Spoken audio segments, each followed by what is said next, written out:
Israel और Hamas के बीच भले ही 10 अक्टूबर को पीस एग्रीमेंट, पीस डील हो गई हो और अमेरिका के जरिए इस प्लान को लागू कर दिया गया हो, लेकिन इजराइल सुधरने के लिए तैयार नहीं है। इजराइल के डिफेंस मिनिस्टर ने एक बार फिर कहा है कि हम हमास को तबाह करके छोड़ेंगे। तो दूसरी तरफ हमास की तरफ से एक बंधक के शव को लौटाया गया है। तो कुल मिलाकर अब 6 बंधकों के शव बाकी बचे हैं और इन 6 शवों को लौटाने के बाद जो पीस डील है उसका दूसरा चरण भी शुरू हो जाएगा। मैं हूं खुर्रम शहजाद और आप देख रहे हैं न्यूज 18 का डिजिटल प्लेटफॉर्म। मिडिल ईस्ट की खबरों में आपका स्वागत है। मेरे साथ हैं मेरा कैमरा पर्सन चंदन पटवाल जी। देखिए, जिस तरीके से इजराइल के साथ हमास की डील हुई, 10 अक्टूबर को डील हो गई थी, उसके बाद से इजराइल कुछ न कुछ बहाने बनाकर हमास पर हमले करता रहा है। दूसरे लफ्जों में अगर कहें तो हमास को इजराइल उकसा रहा है कि वो कुछ ऐसा करे जिसके बाद इस युद्ध विराम को, इस पीस डील को ही पूरे तरीके से सबूताज कर दिया जाए, पूरे तरीके से इजराइल एक बार फिर जंग की शुरुआत कर सके। और इस मामले में जो पूरा समर्थन है, जो पूरी हिमायत है, वो यूएसए की इजराइल को हासिल है, क्योंकि जब भी इजराइल हमला करता है अमेरिका उसकी पुष्टपनाही करता है और उसका समर्थन और उसकी हिमायत करता है। लेकिन अगर इस पूरे इशू को देखें तो एक तरफ इजराइल के जो डिफेंस मिनिस्टर हैं, इस्राइल कर्ट्ज, उनकी तरफ से एक बड़ा ही भड़काऊ और बल्कि कहना चाहिए इस पूरी पीस डील पर सवालिया निशान लगाने वाला बयान दिया गया है। उन्होंने कहा है हमास को तो हम खत्म करना चाहते हैं, हालांकि पीस डील की जो बुनियादी बात है वो यही है कि हमास गजा से सत्ता छोड़ देगा, इख्तिदार से हट जाएगा, हथियार डाल देगा।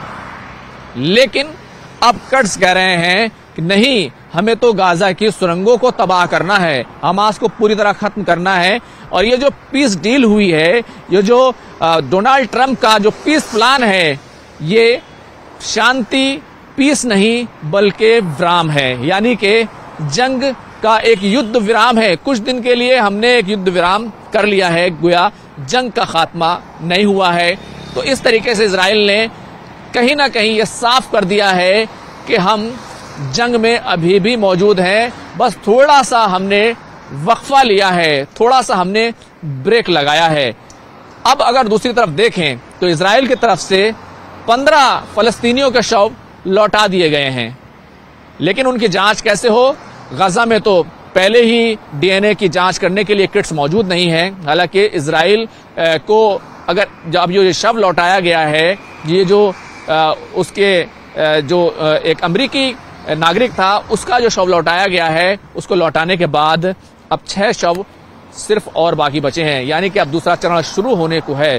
तो इसी को देखते हुए अब गजा में शांति यानी पीस फौज, जो वहां पर इंटरनेशनल सिक्योरिटी फोर्स को वहां पर आना है, जिसको इंटरनेशनल स्टेबिलिटी फोर्स का नाम दिया गया, हालांकि वो वहां पर जाकर क्या करेगी? सुरक्षा करेगी, सिक्योरिटी का काम करेगी। उसको लेकर तुर्की में एक अहम बैठक इस्लामिक मुल्कों की हो चुकी है। तो कई तरह के जो आपस में विरोधाभास है, इख्तिलाफ है, वो निकलकर सामने आ रहे थे कि आखिर कैसे इसको आगे बढ़ाया जाए, किस तरीके से वहां पर जो इंटरनेशनल सिक्योरिटी फोर्स है उसको उसको जमीन पर उतारा जाए। इसको लेकर तुर्की में पाकिस्तान, सऊदी अरब, कतर, जो तमाम देश हैं, उनकी एक जो है बंद कमरे में बैठक हुई है और उसको लेकर तुर्की के जो फॉरेन मिनिस्टर हैं उनकी तरफ से ये बताया गया है कि कैसे गाजा पीस डील की हम निगरानी करें, कैसे वहां पर जो राहत सामग्री पहुंचाई जा रही है, जो राहत की चीजें पहुंचाई जा रही हैं, उनको कैसे पहुंचाने की हम निगरानी करें और कैसे एक इंटरनेशनल सिक्योरिटी फोर्स जो बननी है उसको कैसे बनाया जाए। इन तमाम चीजों पर हमारी बातचीत हुई है और इस बात पर हमारा इत्तेफाक हुआ है, हमारी सहमति हुई है कि हम सभी लोग आपस में कोऑपरेशन करेंगे। तो कहीं ना कहीं इजराइल जो कदम उठा रहा था और कह रहा था कि हमें पाकिस्तान पर भरोसा है, क्योंकि पाकिस्तान के साथ इजराइल ने एक खुफिया डील की, इस बात की खबर आई थी कि 20,000 फौजी गाजा भेजे जाएंगे और वहां पर वो इंटरनेशनल सिक्योरिटी फोर्स का जो काम है उसको संभालेंगे। और एक तरीके से अमेरिका क्योंकि पाकिस्तान पर पूरी तरीके से नजर बनाए हुए है और पाकिस्तान का एक इन्हिसार, पाकिस्तान की जो सरकार है उसको अमेरिका कभी भी दबाव में ले सकता है। तो इस चीज को देखते हुए एक कहना चाहिए एक मोहरे के तौर पर पाकिस्तान को इस्तेमाल करने की कोशिश की गई थी। अब जो मुस्लिम मुल्क हैं उनके अंदर हड़कंप मच गया था।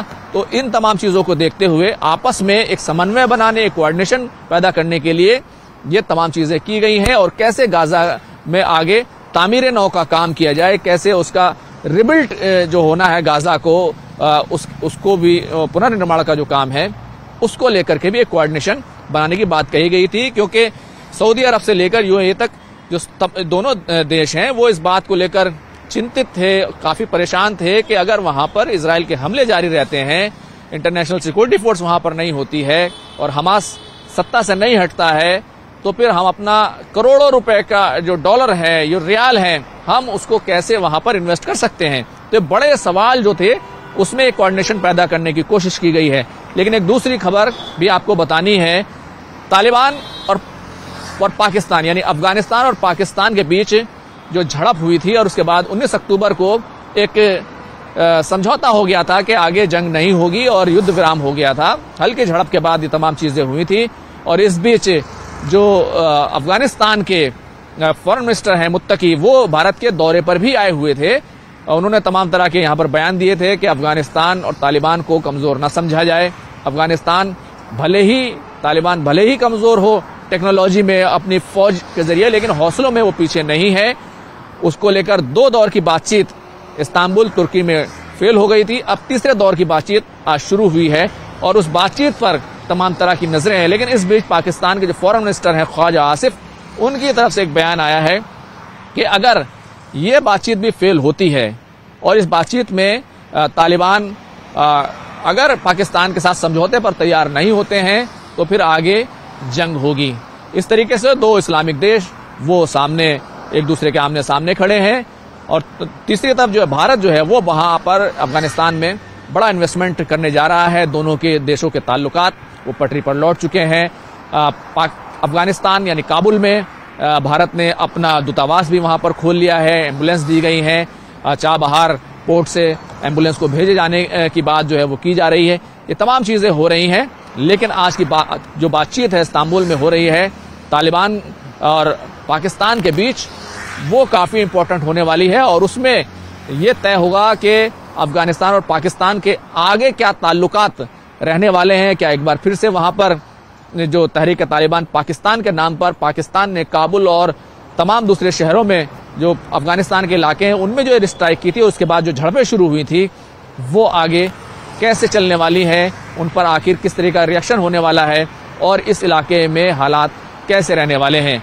तो ये काफी इंपॉर्टेंट जो अपडेट हैं वो कहीं ना कहीं खुलकर सामने आए हैं। कैमरामैन चंदन पटवाल के साथ खुर्रम शहजाद, न्यूज़ 18 दिल्ली।